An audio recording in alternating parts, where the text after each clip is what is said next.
Hi everyone.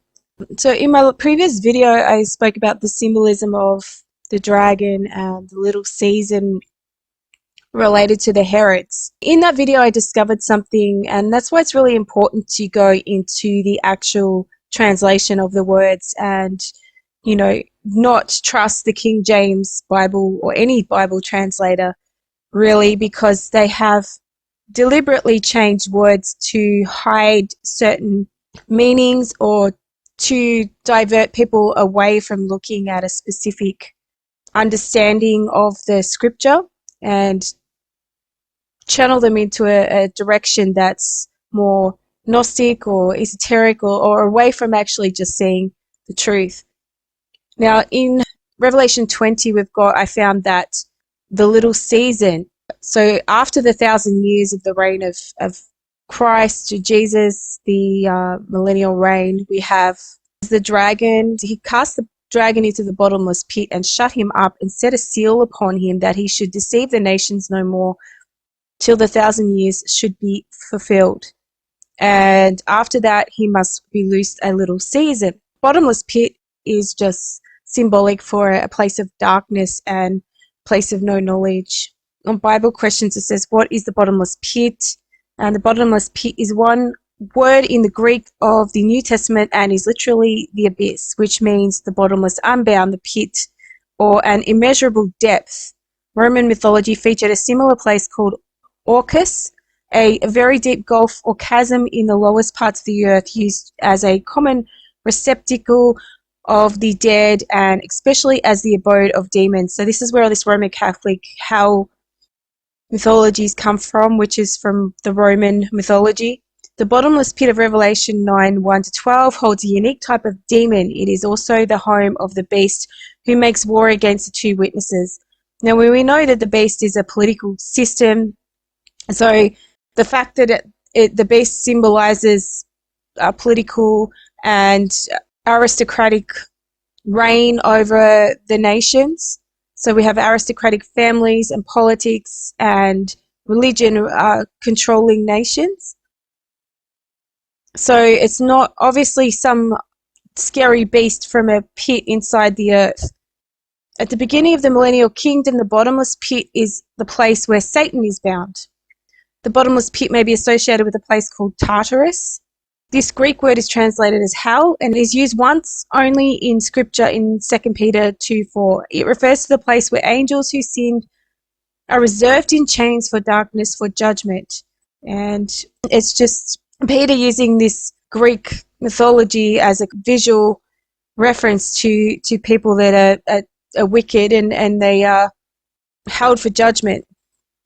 So this is kind of interesting. If Tartarus is the same as the abyss, then the inhabitants of the bottomless pit are the same angels who sinned and left their first habitation.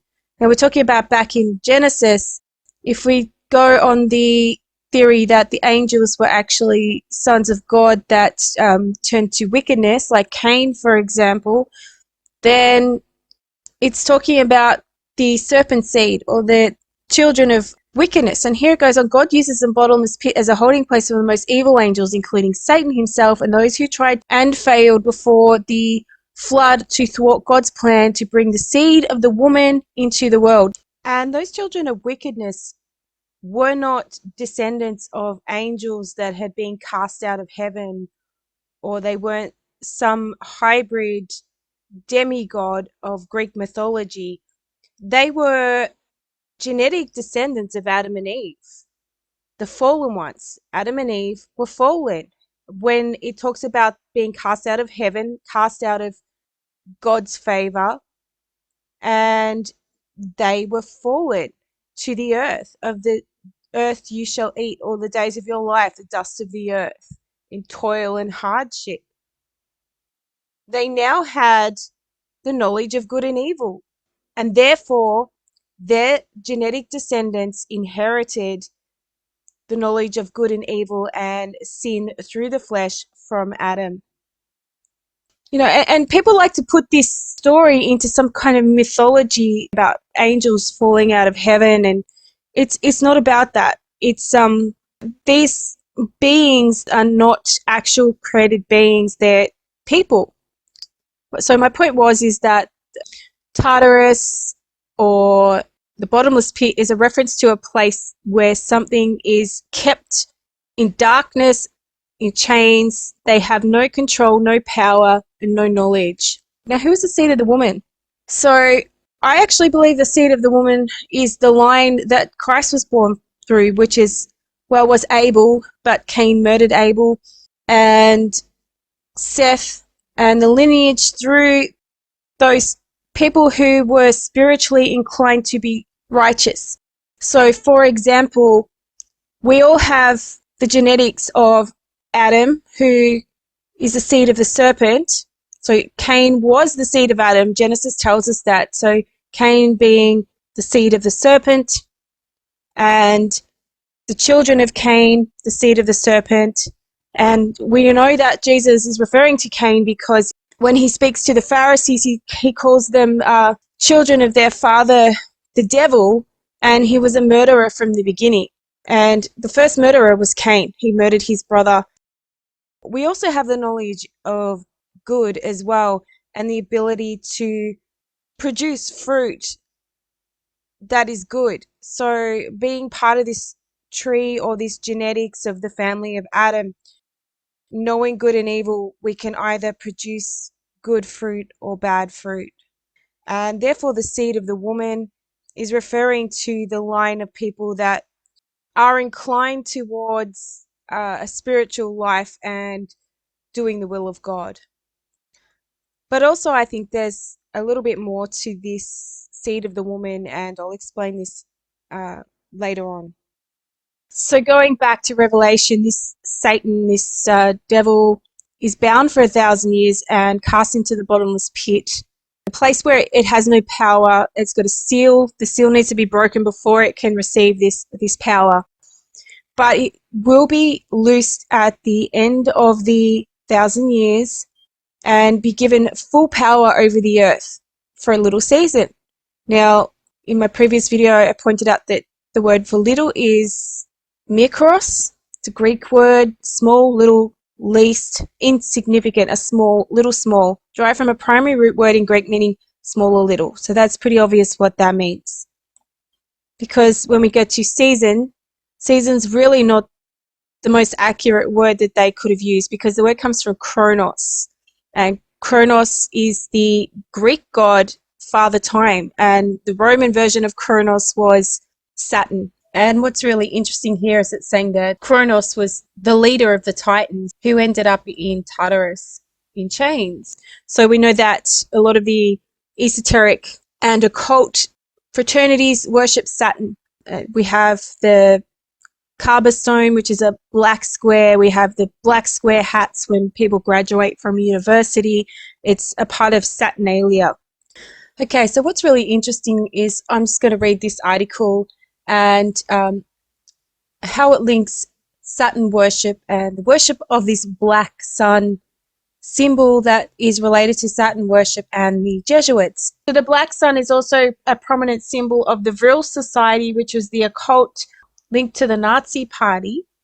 So Himmler himself did have a bit of an obsession with the Jesuits. It says, one of the most notable manifestations of Himmler's fascination and obsession with Germany's glorious past was the role embodied by Himmler's Schutzstaffel. The SS was essentially designed around the principles of historical groups such as the Teutonic Knights or the Knights Templars, the Jesuits, and King Arthur's Knights of the Round Table. So Himmler found the idea of a lost German golden age extremely appealing. The fact that he could not find evidence for this historical time in German history did nothing to stop him from establishing it himself. You know, this is this Aryan notion of some ancient golden age of Aryan people worshipping Thor. Hitler's book Mein Kampf was written by a Catholic priest, which some say was a Jesuit Catholic priest. In the official story, it was that he edited the book, but most think that he wrote the book given Hitler's lack of ability to do so. It says here in a quote from Hitler, "I learned much from the order of the Jesuits. Until now, there has never been anything more grandiose on the earth than the hierarchical organization of the Catholic Church. I transferred much of this organization into my own party. I am going to let you in on a secret. I am founding an order in my burghs of the order. We will raise up a youth which will make the world tremble. And that's by Adolf Hitler. I'll just read this article here.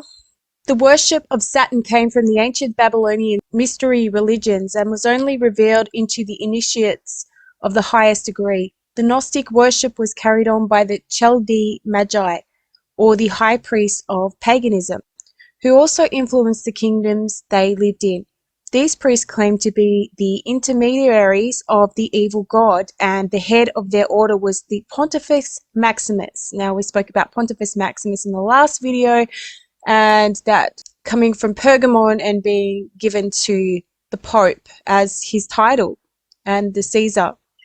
A divine god king who was said to be the physical manifestation of the sun god. But behind the ruler was the hidden god king who really controlled the scene and represented Saturn, the black sun. The priests of Saturn controlled the ancient world through a network of various mystery schools which initiated the highest members of society who controlled the political and religious realm. The headquarters of these schools was stationed in Babylon until the fall of Babylon. Babylon was conquered by Medo-Persia and prophesied in Daniel 2 and 7 and attempted to subvert the Persian government, but they were found out, and the priests of Saturn were forced to move their central college to Pergamon. So these were these Chaldean magicians and what were known as Jews. And I'm going to show in a later video how these so-called Jews were actually remnants from the Exodus to Babylon, and they considered themselves the lineage of David, King David. The Chaldean Magi enjoyed a long period of prosperity at Babylon. A pontiff appointed by the sovereign ruled over a college of 72 hierophants. The Bible describes Jesus sending out 70 apostles like Luke 10:1, but the Jesuit Counter-Reformation Bible translated as 72. They were also established at Memphis and Tibet. When the Medes and the Persians overthrew the reigning power at Babylon, they put down the old mythology and set up their own religion. The Chaldeans, to recover their lost influence, brought in one of their own numbers, Smerdis, the magician, as king. But the impostor was detected and he was slain. After they revolted in the absence of the Persian king and set up a Babylonian of their own choice, but Xerxes returned, the city was taken and sacked and their people slaughtered. Chaldeans fled to Asia Minor and fixed their central college at Pergamos and took the Palladium of Babylon, the cubic stone, with them. And this is from Barker, Les, and Penatus. Here we see that the Babylonian priests of Saturn took the black cube of Saturn with them. The black cube was said to have been a meteorite and was worshipped as an image of the wife of Saturn, Semiramis, Sybil, etc. So this black cube of Islam, and go back, watch my videos on Muhammad and the connection to the Nabataeans and the Nabataeans' connection to being Chaldeans, and King Herod, my obsession, I know, is related to the princess of Nabataea. His mother was the princess of Nabataea. So this religion and these Chaldean Jews who declared that they were of the lineage of King David actually brought this Babylonian mystery religion into Judea through the Babylonian and Jerusalem Talmud, which is simply Kabbalism. So these people were known as the Exilarchs, and according to Wikipedia, the Exilarch was the leader of a Jewish community in Mesopotamia, modern-day Iraq, during the era of the Parthians, Sassanians, and the Abbasid Caliphate up until the Mongolian invasion of Baghdad in 1258. With intermittent gaps due to ongoing political developments, the Exilarch was regarded by the Jewish community as the royal heir of the House of David. I mean, what? Hello?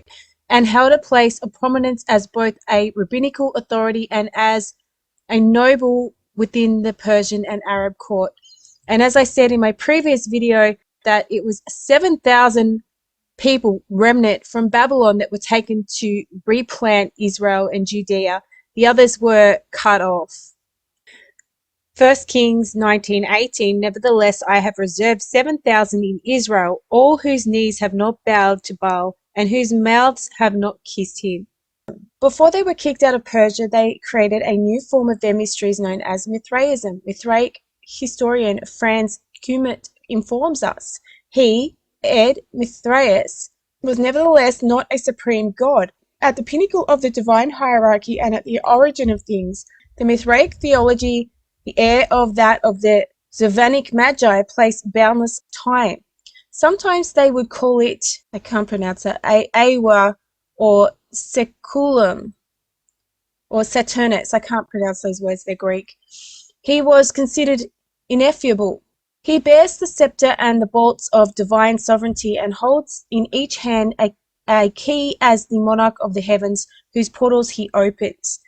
He creates and destroys all things. He virtually unites in his person the power of all the gods, whom he alone has begotten. Sometimes he is identified with destiny. This is the capital doctrine that Babylonians introduced into Mazdaism. In one of my videos, I spoke about Zoroastrianism, how the Chaldean priesthood moved into Persia or Media Persia, and they infiltrated the religion of Zoroastrianism. And basically, they set up a priesthood of celibate priests, and it was almost identical to Roman Catholicism. It says, belief in fatality, the conception of an inevitable destiny controlling the events of this world and inseparably conjoined with the revolution of the starry heavens. This destiny, identified with Zervan, i.e. Saturn, became the supreme being which engendered, i.e. caused all things and ruled the universe. Mithra was the mediator between the unapproachable and unacknowledgeable God that reigned in the ethereal spheres. The ever-present image of the invisible being, Franz Cumont, The Mysteries of Mithra.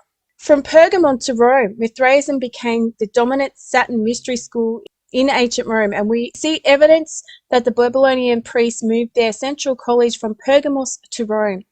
In 205 BC, when Hannibal, vanquished but still threatening, made his last stand in the mountains of Bruttium, repeated torrents of stones frightened the Roman people. When the books were officially consulted in regards to this prodigy, the Sibyls, named after Sibyl, the consort of Saturn, promised that the enemy would be driven from Italy if the Great Mother Ida, i.e. Sibyl, could be brought to Rome. Nobody but the Sibyls themselves had the power of averting the evils prophesied by them. They had come to Italy from Asia Minor, i.e. Pergamon, and in this critical situation, their sacred poem recommended the practice of their native religion as a remedy. In token of this friendship, King Attalus of Pergamum presented the ambassadors of the Senate with the black aerolite, satin black cube, supposed to be the abode of the goddess, that this ruler had shortly before transferred from Persinus in Phrygia to Pergamon. This triumphal entry was later glorified by marvelous legends, and the poets told of edifying miracles that had occurred during Sibyl's voyage. And this is again in the book by Franz Cumont, Titus Livius, The History of Rome. Saturnian black cube from Pergamon to Rome was the first step in moving the headquarters of Babylonian Magi to Rome, but it was officially moved there when the Pontifex Maximus of Pergamus, Attalus III, Philometor Euergetus, willed all to the Roman Caesars, including his occult priesthood. So just remember that Carax of Pergamon was a Herod through his mother's line. It says here, when Attalus, or the pontiff of the king of Pergamum, died in BC 133, he bequeathed the headship of the Babylonian priesthood to Rome. When the Etruscans came out Italy from Lydia, the region of Pergamus, they brought with them the Babylonian religion and rites. They set up a pontiff who was head of the priesthood. Later, the Romans accepted this pontiff as their civil ruler. Julius Caesar was made pontifex of the Etruscan order in BC 74. He was made supreme pontiff, so Pontifex Maximus of the Babylonian order, thus becoming heir to the rights and titles of Attalus, pontiff of Pergamus, who had made Rome his heir by will. Thus the first Roman emperor became the head of the Babylonian priesthood, and Rome's successor of Babylon, Clarence Larkin, dispensational truth. God's plan and purpose in the ages, and that was from 1920. It is most likely that the Babylonians chose Rome as their new headquarters since it had become the world superpower. However, Rome also has deep Saturnalia connections. Justinius states that the first inhabitants of Italy were Aborigines whose king was Saturnius. Not only that, but the Etruscans who early inhabited Rome had worshipped Satyr, who, according to verse now, is almost certainly related to Saturn. When Rome underwent a Christianization, this was mainly accomplished by Constantine the Great, an initiate into the Babylonian mysteries, and the Pontifex Maximus. But true biblical Christianity is not compatible with Saturnalia sun worship, so he and his successors began synchronizing pagan beliefs with early Christianity. Cardinal John Newman confirms that all of the rituals of the Roman Church are of pagan origin and sanctified by their adoption into the Church. This work was soon picked up by the Roman bishop Damasus. The Empress of Rome continued to exercise the office of Supreme Pontiff until AD 376, when the Emperor Gratian, for Christian reasons, refused it. The bishop of the Church at Rome, Damasus, was elected to the position. He had been bishop 12 years, having been made bishop in AD 366. So in AD 378, the head of the Babylonian order became the ruler of the Roman Church. Thus, Saturn united Rome and Babylon in one religion system. Soon after Damasus was made supreme pontiff, the rights of Babylon began to come to the front. Larkin, Dispensational Truth, in page 140. This is why the Pope is known as Pontifex Maximus, the visible head of the Babylonian mysteries. Just as the Mithraic depictions of Saturn represented him holding two keys, so does the Pope hold two papal keys of Saturn, or Janus and Sibyl. This is how the Babylonian Saturn cult was transformed into the Roman Catholicism. Another evidence of this fact is seen in the occult sacred drama of the Mystery of the Mass, which is just a different variation of the sacred dramas of the mystery schools. In this ritual, you have the sun god, his wafer being joined with the crescent moon of the monstrance, creating the reborn sun god whom the initiate eats, just like Saturn. Also considered the parallels between Mithraism and Catholicism. Both represent the deity as a trinity. Both view Sunday as the holiest day of the week. The deity is born on December 25th. Both say prayers towards the east. Both believe in the natural immortality of the soul, seeing the body as a type of Gnostic prison which hinders the soul from going to enjoy communion with the divine. Both have 7 sacraments. The 7 sacraments are administered to the brothers by the heads of the congregation known as fathers. The clergy acts as an intermediary between God and man. Both have consecrated virgins. Both have a form of baptism and holy water. Both have communion of consecrated bread and intoxicating wine. Both have hierarchy which culminates with the chief pontiff, the father of fathers, who exercises spiritual jurisdiction over the initiates. Not only that, but thousands of people would go to the Vatican each year to kiss the toe of St. Peter, which is simply a statue of Jupiter, Saturn, that was renamed. Today, they worship the black image of Saturn's wife, simply known as the Black Madonna. It was to the Black Virgin of Montserrat that Ignatius Loyola, the founder of the Jesuit order, dedicated himself. The Saturn Brotherhood today is known as the Jesuit order. So medieval Jesuit HIS monograms have the H as the astrological symbol of Saturn. The Jesuit logo is a white sun with Saturnian black sun rays emanating from behind it. This can symbolize the white pope being the open head of the Catholic Church, while the true power is the office of the black pope. The Jesuit logo typically has 32 rays, like the 32 degrees of Freemasonry. 33 is honorary, half of which are straight, symbolizing the male aspect, and half wavy, symbolizing the female aspect of divinity. This is because the Saturnalia god of the Jesuits is a hermaphrodite, Baphomet. Spanish Jesuit priest Juan Bautista Poza explains, I believe in two gods. Thereof, one is son, father, and mother, metaphorically according to an external generation, and other metaphorically mother and father according to the temporal generation. And what is consequent hereto, that the common term mother, father may be equally attributed to God and the bee virgin, as they were both hermaphrodites. And this is from 1667. The Saturnian cult controls the world as they did back in the ancient days through a network of colleges and mystery schools. The Jesuit order controls the Illuminati, which was created by Jesuit Adam Weishaupt, Freemasonry, Knights of Malta, Skull and Bones, etc., and educates the visible rulers of this world. Now, let's not forget that all of these scenarios also fit the Islamic religion, which was again started by the same people that started the Roman Catholic Church. From the website Nabataean.net, it says here about the Edomites and the Nabataeans. Later in Edom, they also adopted the Edomite god Dashara, Lord of the Mountains. The historian Strabo mentions that the Nabataeans worshipped the sun and set up altars to it in their homes. He added that they made daily libations on these altars and used incense. The archaeologist Philip Hammond comments that the god of the people was Dasharas, Lord of the Sahara, or mountains. The exact nature of this deity, whether it was a mountain or a solar object like the sun, is still not entirely clear in terms of the original concepts held about him.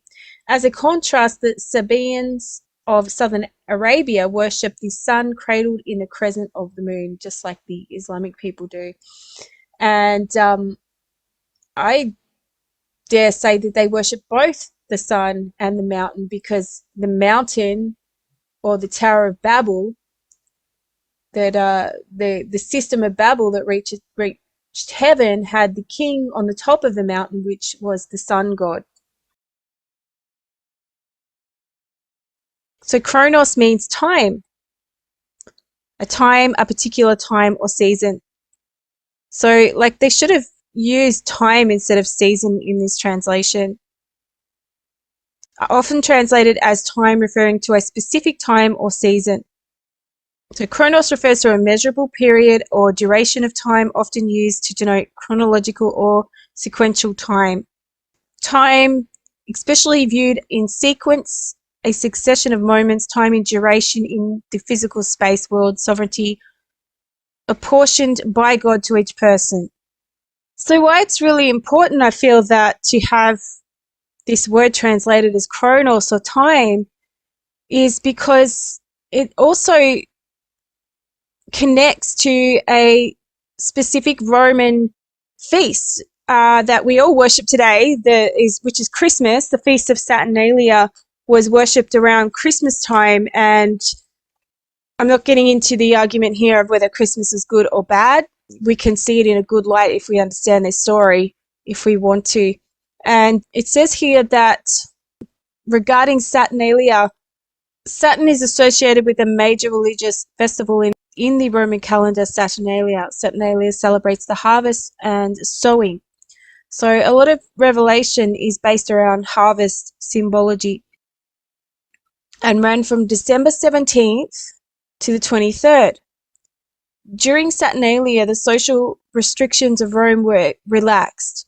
The figure of Saturn kept during the year with its legs bound in wool. So that sounds a lot like the dragon, or Satan, bound for 1,000 years in Tartarus, was released from its bindings for a period of the festival. The revelries of Saturnalia were supposed to reflect the conditions of the lost Golden Age before the rule of Saturn was overthrown. So I just want to point out how the occult invert the truth, and they have their alternative, or they basically steal the identity of the truth and replicate it in their own version. And what I think here in this Saturnalia festival is they're stealing the identity, they're imposters of the true symbolism of the meaning that God intended for this time. It says here, symbol of bounty, happiness, feast, joy, and fertilization. Saturnalia was an 8-day event that took place in December. So it was a whole week.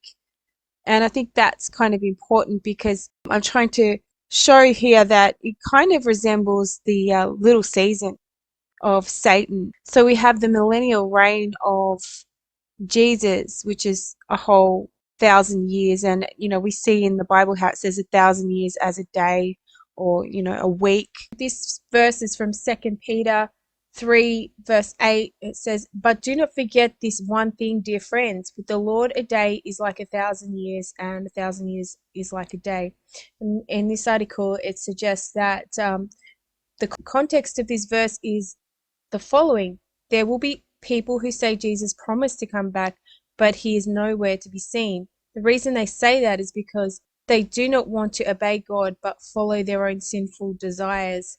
So here it's saying in Peter that there will be scoffers who say that Jesus isn't coming back, and he's saying that 1,000 years is as a day. It says Peter reminds the church that God's view of time is different than ours. We have a short life, and time is important to us. God is eternal. For him, time does not exist. 1,000 years is like a day, as the same thought that is also expressed in Psalms 90 verse 4. For 1,000 years in your sight are but as yesterday, when it is past, or as a watch in the night.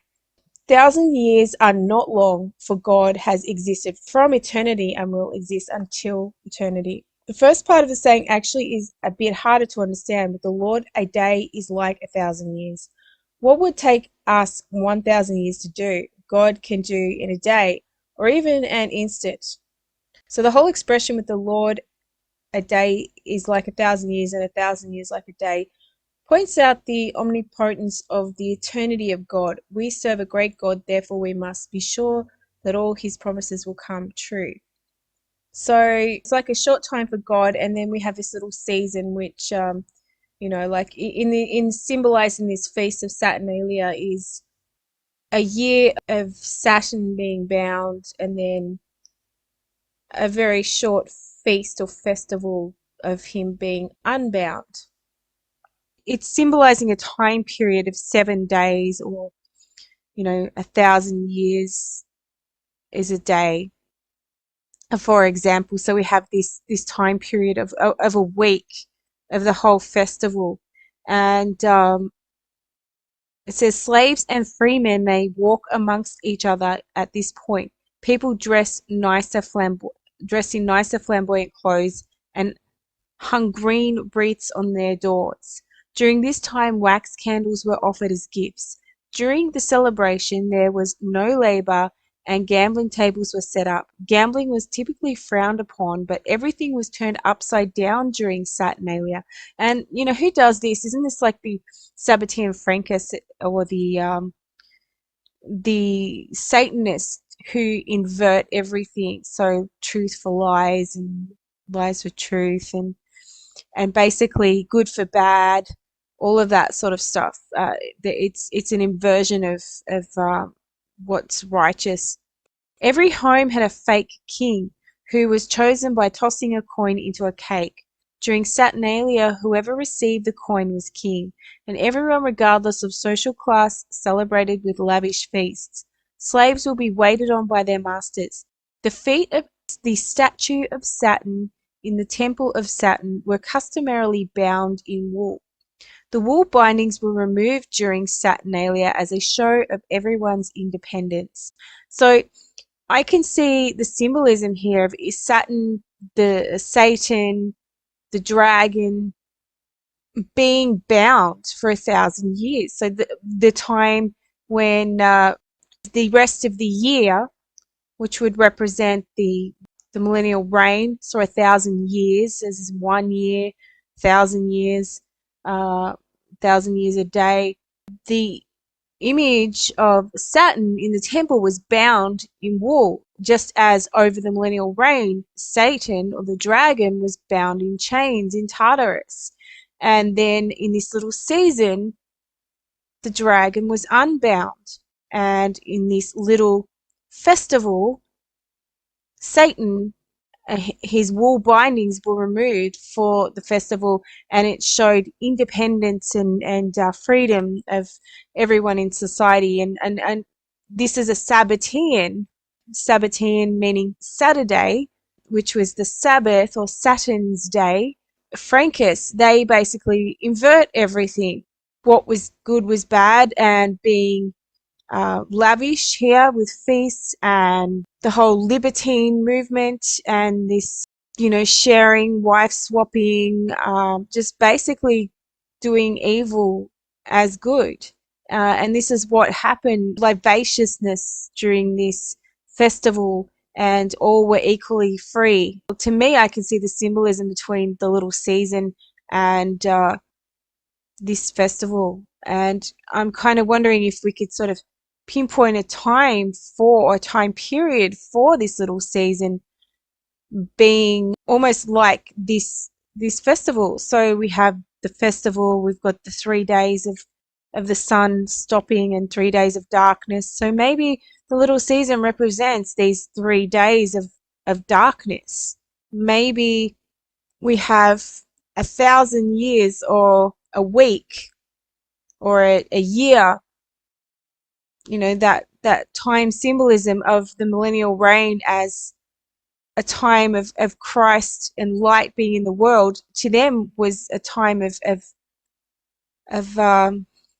being inverted, a time of slavery to God. And just as the children of Cain, they rebelled from their obedience to God. So to them, obedience to God is slavery, and they're bound.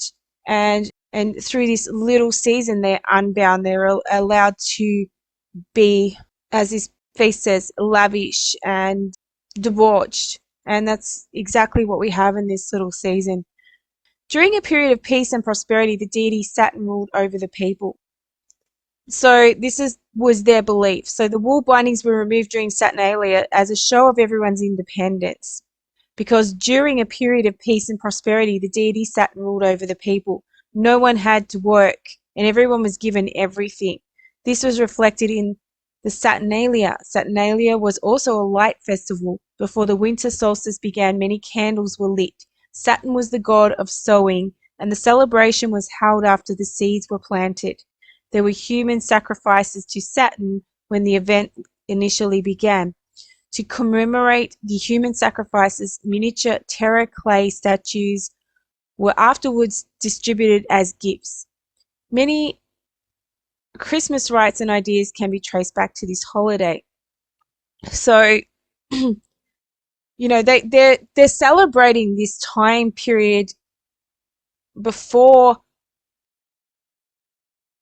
the fall of man, when Saturn ruled in their mind, and as I said, is an inversion. So this is the religion of Cain, an inversion of the truth, that they had freedom, and that Lucifer, in the occult Kabbalistic story, who was said to have been the brother of Jesus, basically gave man enlightenment, like Prometheus gave man fire, knowledge, and all of the things of life, and somehow we lived in darkness before that.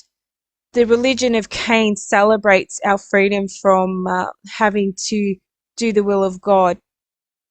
And from what I can gather, if there's any significance between the little season in Revelation 20 and this festival, it's that this little season, or this little time, is basically a celebration of the people that rule, of their independence from God and their right to do their own will, like Crowley says. So I'm going to go into this because who ruled the Golden Age before the flood? This supposed Golden Age, and this goes into Freemasonry and the occult. Helena Blavatsky believed in the Golden Age at the beginning of time. So it says here the Greek equivalent was Cronia. Macrobius presents an interpretation of Saturnalia as a festival of light leading to the winter solstice. The renewal of light and the coming of the new year was celebrated in the later Roman Empire at the Dies Natalis of Sol Invictus. So Sol Invictus was the official sun god of late Roman Empire and a later version of god Sol.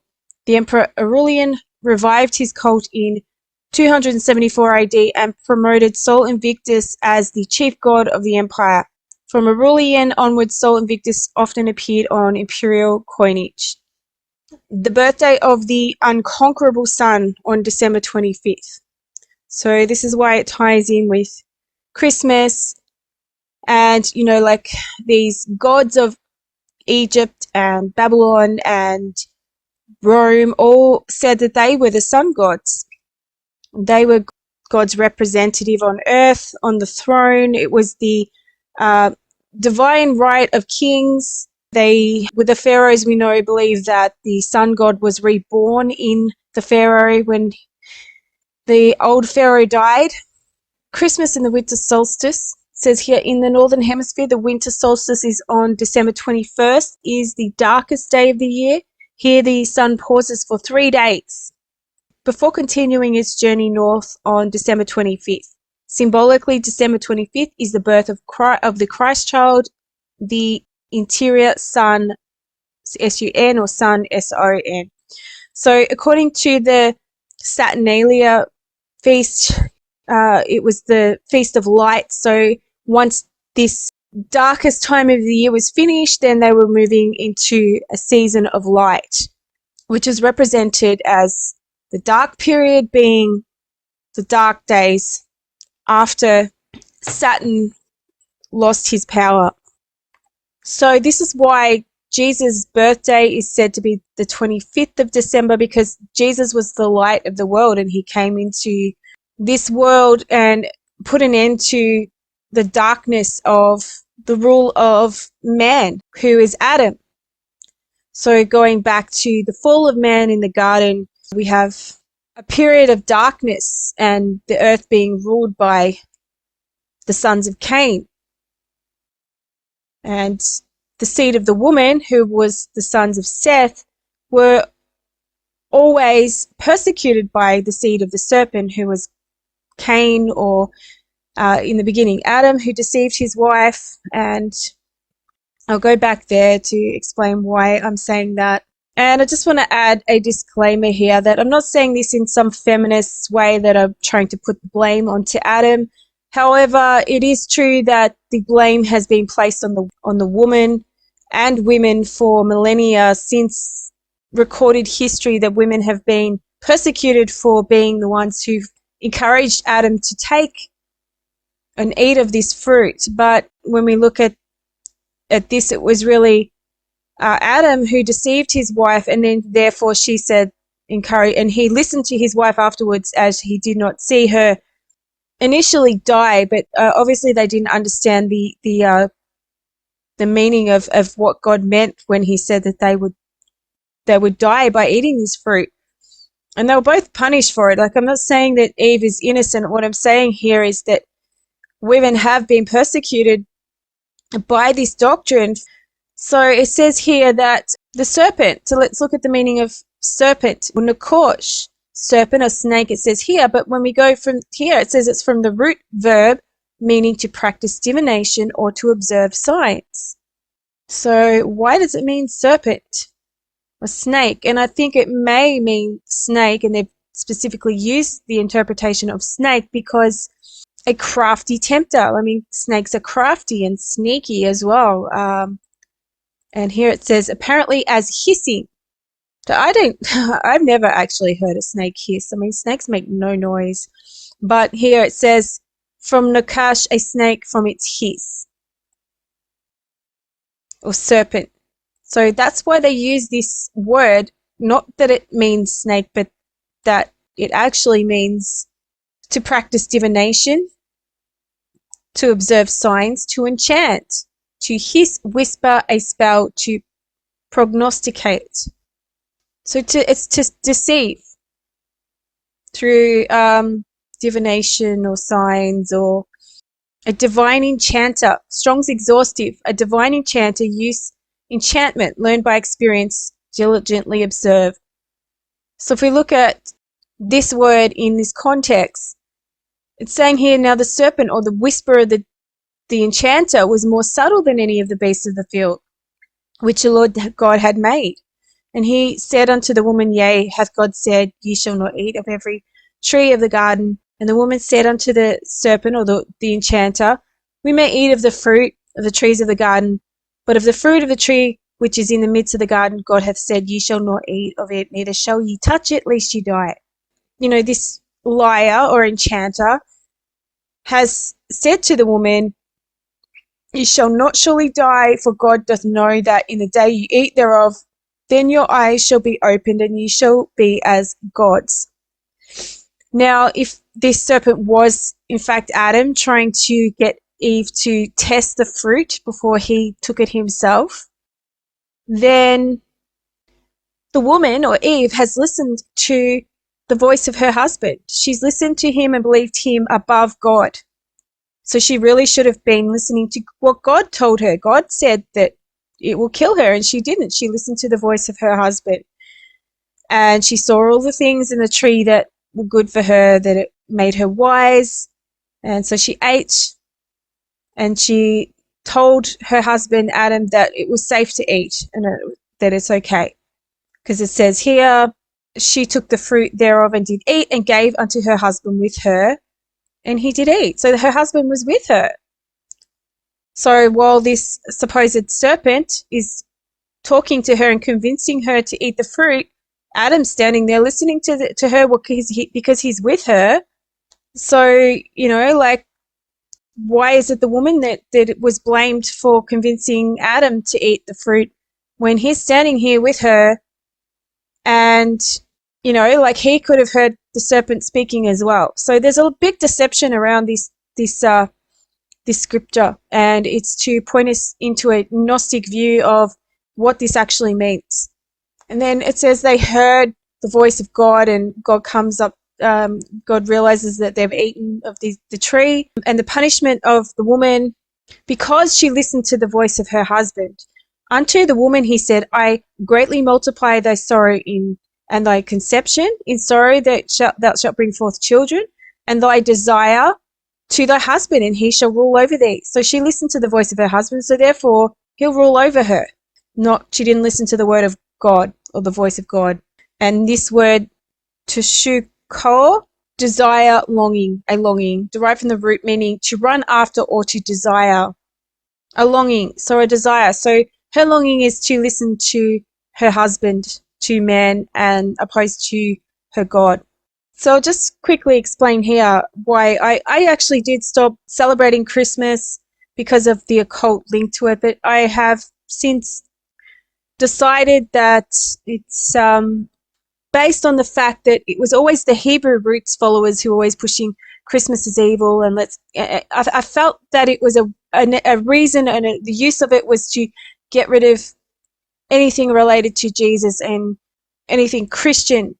Therefore, because it was being pushed so hard by the Hebrew roots Zionists and the people that really hated Christ and Christianity, that I don't really feel that it's a big deal anymore, because I don't want to do what they want me to do. But I do understand the occult meaning behind it. Some people say that the tree of Christmas is actually like Nimrod, or the tree of the knowledge of good and evil. But in the context of this celebration, and that if it resembles the darkest days and then coming into the light, when Jesus was actually born into the world, the light entered the world, and we can see this in scripture that the light entered the world when Jesus was here. And we can also look at the tree as the tree of life.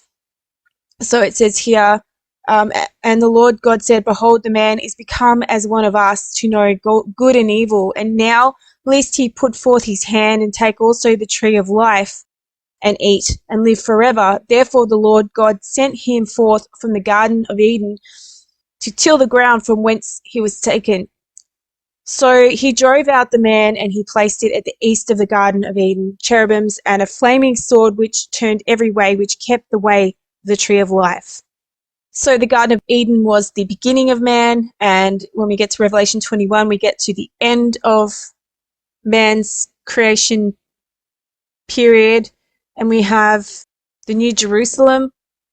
So in Revelation 22, and he showed me a pure river of water of life, clear as crystal, proceeding out of the throne of the God of Lamb, in the midst of the street of it, and on either side of the river was there the tree of life, which bare 12 fruits, and yielded her fruit every month. And the leaves of the tree were of the healing of the nations, and there shall be no more curse, but the throne of God and the Lamb shall be in it, and his servants shall serve him, and they shall see his face, and his name shall be in their foreheads, and there shall be no night there, and they need no candle, neither light of the sun.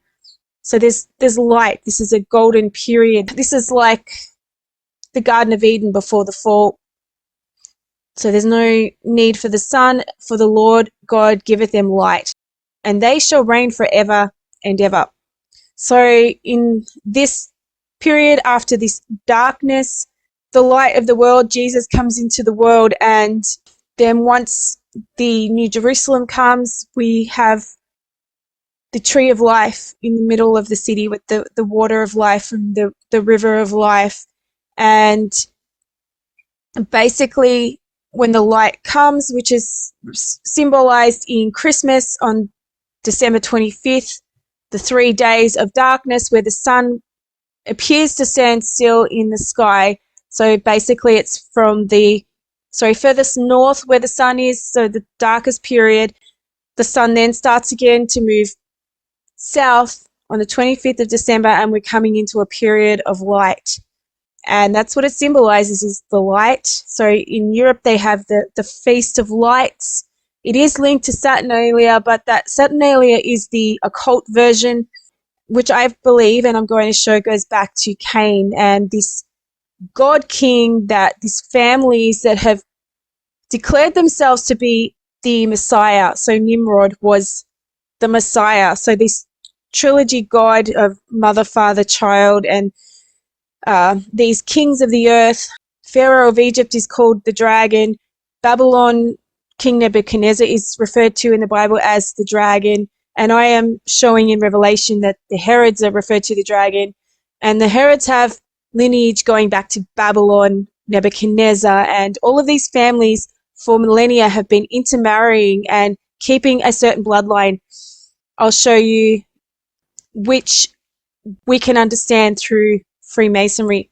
So going back to the Gnostic interpretation of Christmas, Christmas is deeply symbolic of the sun at its nadir, the midnight sun planting its seed of light deep within the earth to grow and be reborn in spring.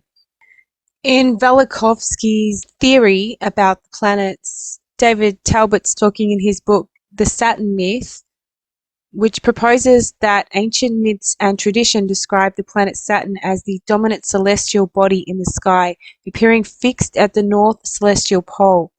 A number of other writers, sometimes called Saturnists, have described similar scenarios, which have collectively been described as the Saturn theory or the Saturn model or Saturn thesis.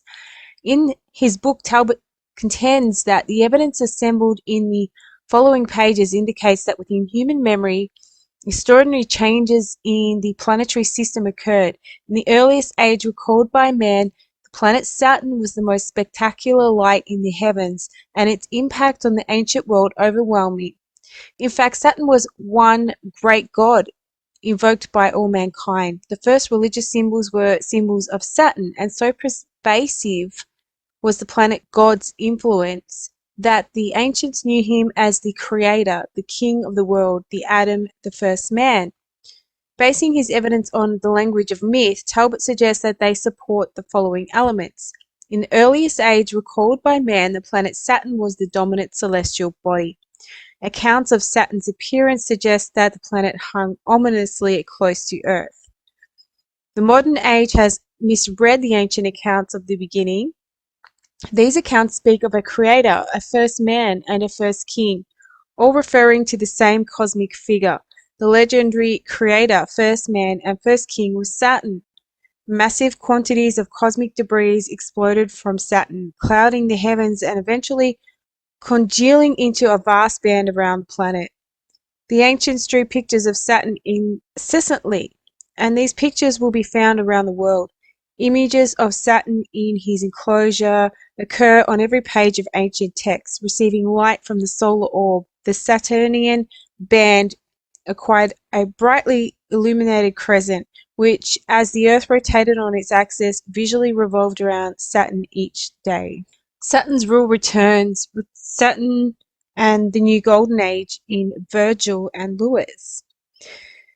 As will have been noticed, line 6 of Virgil's fourth eclogue contains the statement, redundant Saturnia regna, Saturn's rule returns. In Lee's simple translation, Dame Frances Yates comments, the poets taught that justice reigned in the golden age of Saturn and left the earth. Therefore, the return of justice, Virgo, means that the return of Saturn. The mythology to which Virgil refers to the Golden Age and its end can be found in Ovid's Metamorphoses in 189 to 124. Here are a few pertinent lines. First to be born was the Golden Age of its own free will, without laws or enforcement. It did what was right and trust prevailed. Spring was the only season. Flowers which had never been planted were kissed into life by the warming breath of the gentle zephyrs. And soon the earth, untilled by the plough, was yielding her fruits. And without the renewal, the field grew white with the swelling corn blades. Then Saturn was cast into murky Tartarus. Jupiter seized the throne of the universe. Now there followed the age of silver, meaner than gold but higher in value than tawny bronze. Gentle spring was no longer allowed to continue unbroken. The king of the gods divided the year into 4 new seasons. So this is quite interesting. I had a theory on the swastika potentially being some kind of direction indicator, but I found this picture while looking at Black Sun pictures, and it says the Black Sun and the Virile Society, swastika ancient symbolism.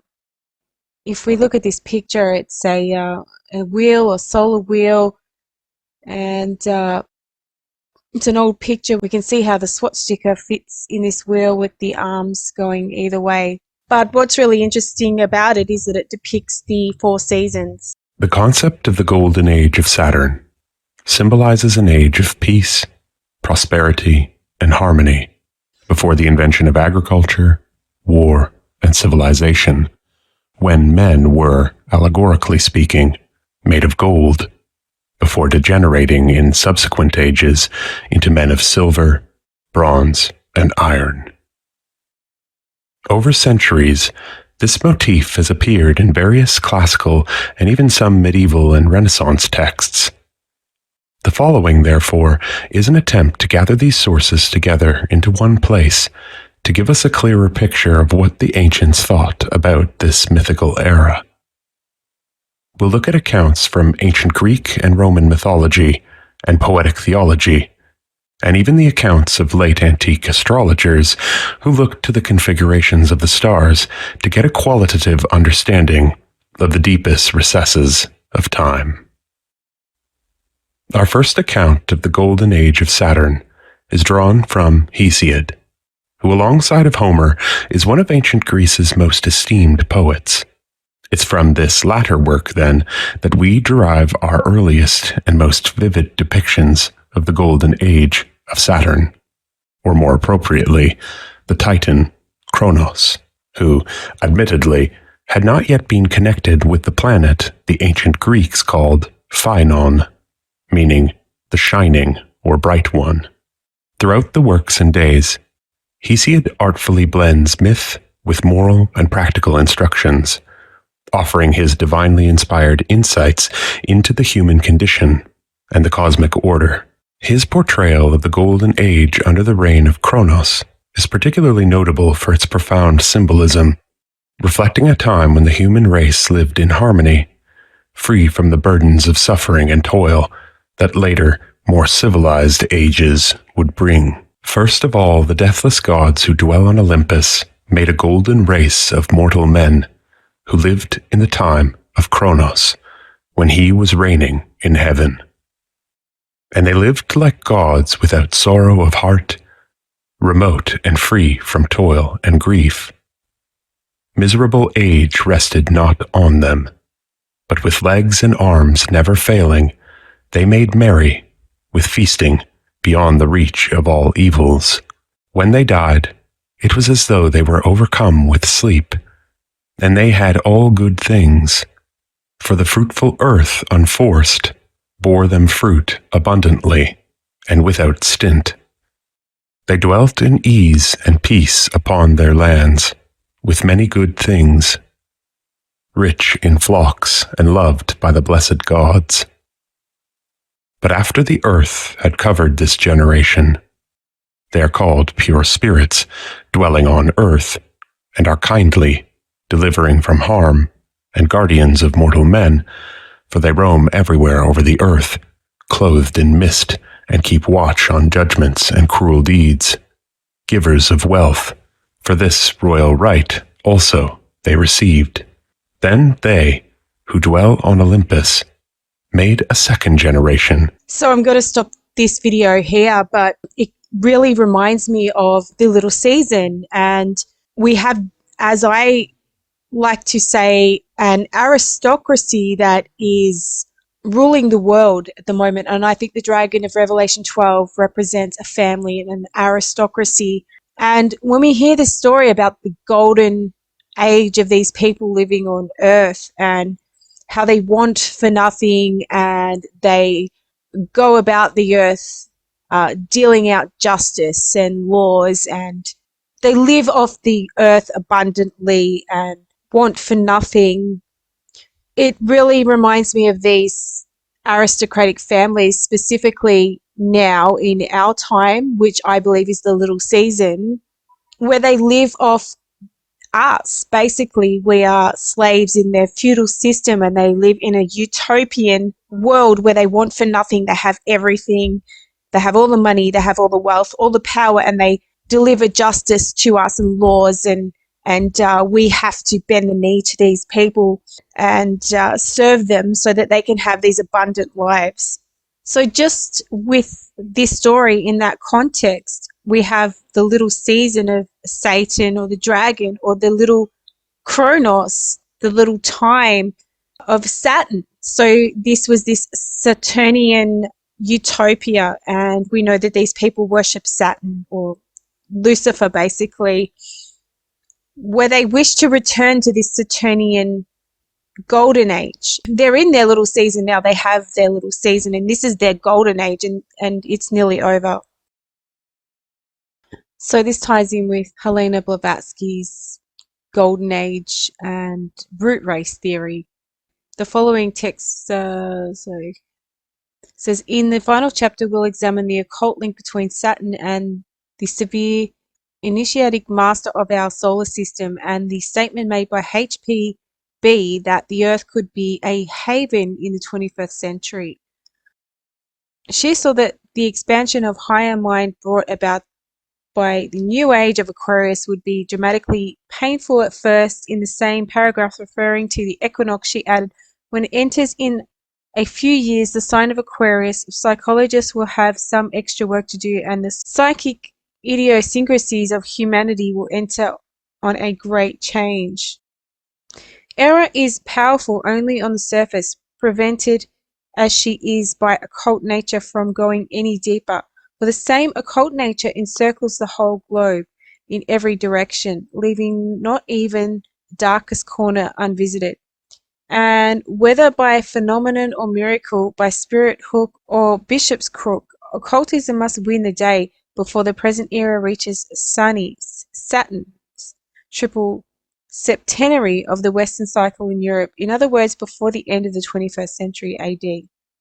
Master of concentration, Saturn has an important role to play in the ladder to heaven taught in the Mithraic mystery. So the ladder to heaven sounds like Freemasonry, or the and their version of Jacob's ladder, and the Mithraic mysteries of ancient Rome. It is said that this ladder has 7 steps. The first one corresponds to the sky of Saturn. That is the spirit of the planet. Any sacred ladder, the first step upward, presides over the transition between the lower ground and the way to heaven. The first step makes us confront the borderline between the material and the divine dimension of life. Thus, astronomically, Saturn is the planet of the rings and establishes the limit between the domestic and the galactic section of our solar system. Saturn has many names, and in Isis Unveiled we read, Ilda, both the son of darkness and the creator of the material world, was made to inhabit the planet Saturn, which identifies him still more with the Jewish Jehovah. This is probably why the Jehovah's Witnesses call their god Jehovah, who was Saturn himself, according to the Ophites, and is by them denied his Sinaitic name from Ilda both. Emanate 6 spirits who respectively dwell with their father in the 7 planets. These 7 planets are, as Blavatsky explains in the same paragraph, Saturn, Mars, Sun, Moon, Jupiter, Mercury, and Venus, the same celestial bodies that form the Mithraic ladder to heaven. HPB acknowledges Saturn as the king of the Golden Age. In many different traditions, there is direct relationship between the awakening of the higher mind and the emergence of golden ages. In Buddhism and other religions, gold or yellow is a symbol of divine consciousness. Any golden age is an age of Buddha manas, or spiritual intelligence, and there is a direct connection between this higher mind and Saturn. So in Helena Blavatsky's The Secret Doctrine, she explains about root races.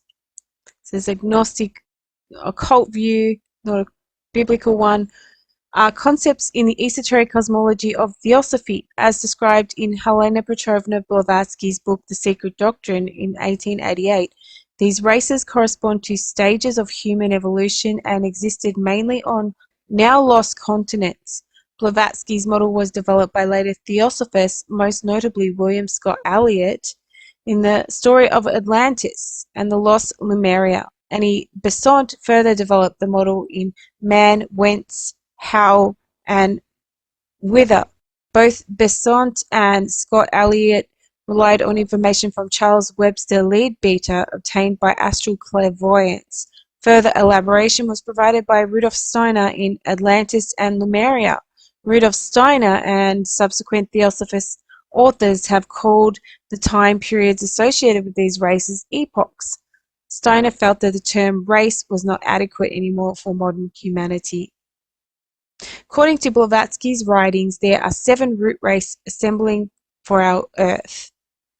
Each root race is divided into 7 sub-races. Only 5 root races have appeared so far. 6 is expected to emerge in the 28th century. Francis Bacon, whom Theosophy considers to be the legendary Count of Saint Germain, in his work New Atlantis, described a potential future civilization which lives on a land called Bensalem. The first root race was ethereal. They were composed of ether matter. They reproduced by dividing like an amoeba. Earth was still cooling at that time. The first mountain to arise out of the stormy primeval ocean was Mount Meru.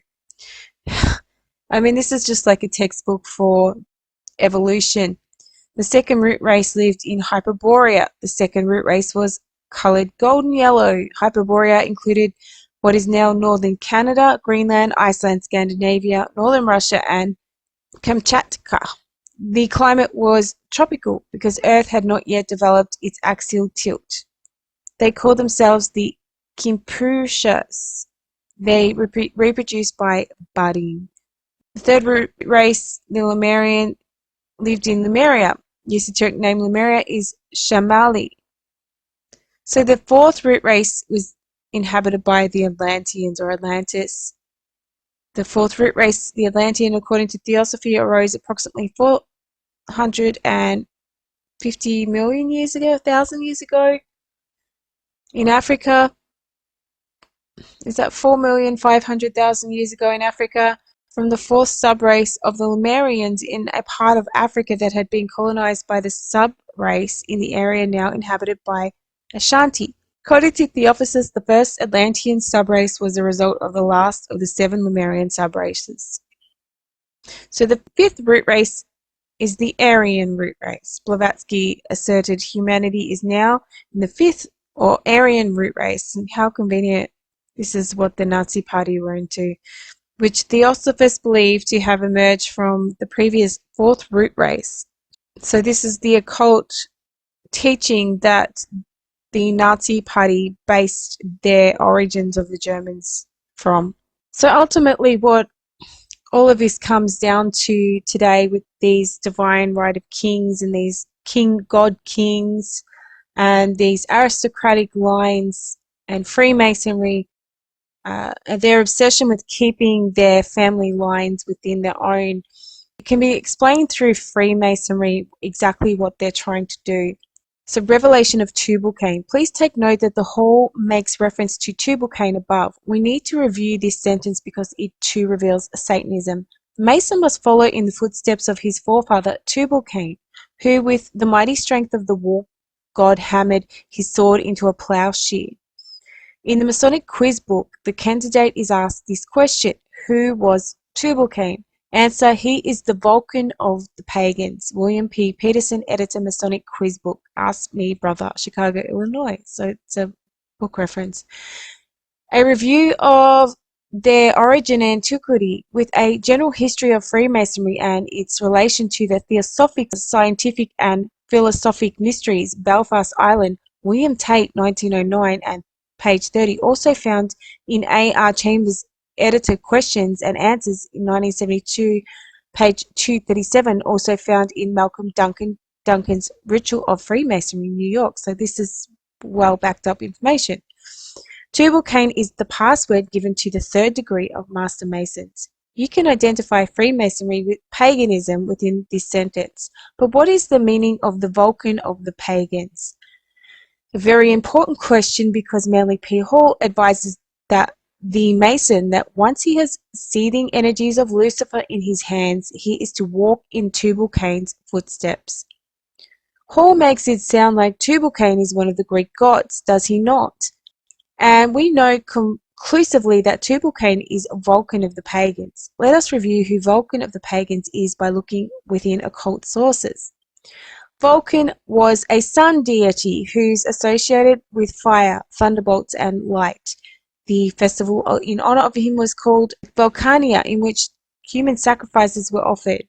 According to Dale, he bears the family relationship to the Christian devil. It's fascinating to know that he married Venus, another name for Lucifer or the devil. Manly P. Hall tells the Mason that he can have the seething energies of Lucifer in his hands, and then tells him to follow in the footsteps of the Christian devil to whom human sacrifices are offered. So I'm going to finish this video here and continue on with more information in part 2. However, I'm going to leave with a video in regards to who these families worship via Freemasonry and why they worship them and why they keep within their bloodlines. And these families have married sisters and brothers and aunties and uncles and cousins, and they really try to keep within their own genetics for a reason. Ever since the beginning of human existence on this earth, mankind has been divided into 2 separate genealogies or bloodlines. One bloodline, which stemmed from Cain, who killed his brother Abel, is regarded as cursed and wicked, while the other bloodline, descending from Seth, is acknowledged as righteous, from which the promised Messiah would ultimately descend from. Though there were 2 different people groups who lived during the period before the Great Flood, 2 individuals, one from each bloodline, would share the same name. And this name, which both the righteous and evil bloodlines shared, is none other than Enoch. The first Enoch mentioned in the scriptures is the eldest son of Cain, and the second Enoch recorded is known as the 7th from Adam, who is also one of the 10 righteous antediluvian patriarchs. In this work, we will look into the significance of each of these 2 biblical characters, and at the same time examine their differences. So now, let us take a journey back to the beginning of human civilization and get ourselves a little more acquainted with the two Enochs in the Bible. After Cain murdered his brother Abel, the Bible informs us that Cain went out from the presence of the Lord and dwelt in the land of Nod on the east of Eden. See Genesis chapter 4, verse 16. Now it is interesting to note that even before Cain and Abel were ever born, both Adam and Eve had been driven out of Eden through their disobedience. So the fact that the Bible makes an emphasis on Cain moving even farther away from Eden, then this must mean that the more we sin, the further we drift away from paradise and away from the presence of God. It is also crucial to comprehend the fact that God cursed Cain and severely punished him due to his sin. So when the Bible says that Cain dwelt in the land of Nod, this could not only infer that Nod was indeed a physical location found somewhere on the planet, but this could also imply that spiritually speaking, no matter where Cain dwelt on the earth, he was living in the land of Nod, due to the curse that God had placed upon him. Thus, the land of Nod where Cain dwelt was in the confines of his own inescapable, guilty conscience. Now when Cain was driven away from the presence of the Lord, he became a builder. For it is written, Cain knew his wife, and she conceived and bare Enoch, and he builded a city, and called the name of the city after the name of his son, Enoch. See Genesis chapter 4, verse 17. From this biblical passage, it is revealed that the name of the first city in the history of human civilization was called Enoch, named after Cain's eldest son, Enoch. This Enoch is not to be confused with the Enoch who walked with God, and it was then translated that he should not see death. However, though the Enoch of the wicked bloodline did not share in the blessings of long life, as did the Enoch of the holy bloodline, the fact that a city was built which bore the name Enoch in a way granted Enoch the son of Cain immortality.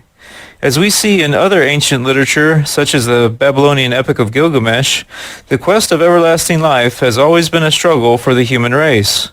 Though he strives for immortality, Gilgamesh has not granted it. Yet in the end, Gilgamesh achieves a form of immortality through the city which he built, whose foundations would remain his lasting legacy long after he had died. So too could Cain have named the city he built after his son in the attempt of making both his city and his son's memory be eternal. The name Enoch in the original Hebrew is pronounced Hanok. It means dedicated. It also shares a linguistic relationship to the Hebrew word Hanukkah, the name of the Jewish holiday which commemorates the rededication of the Holy Temple in Jerusalem. See 1 Maccabees chapter 4, verses 52 through 59. In Arabic, the name Enoch is known as Idris and has the meanings of studious, smart, and to learn or understand. These titles are very appropriate when applied to the righteous Enoch, for one of the many legends that have come down to us concerning Prophet Enoch is that he was the first among men who learned writing. Being the first prophet after Adam, it is believed that Enoch wrote a book of prophecy, which is known as the Book of Enoch. Many Bible scholars today doubt that it was Enoch himself who wrote this book, and thus they attribute authorship to the Book of Enoch to the ancient Jewish scribes. While the Greek Orthodox Church does not believe the Book of Enoch to be inspired, it is included within the canon of scriptures held to be inspired by the Ethiopian Orthodox Church. Returning to Enoch, the son of Cain, there seems to be no other record of him in the Bible apart from the city which his father built and named after him. Similarly, not much of the life of righteous Enoch is recorded in the Bible either.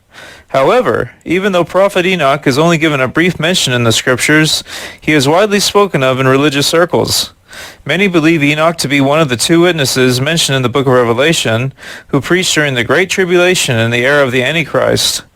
Along with the prophet Elijah, Enoch is the only person in history who has not died, and thus their martyrdom at the hands of the Antichrist will fulfill the scriptures which state that all must die. See Hebrews chapter 9, verse 27.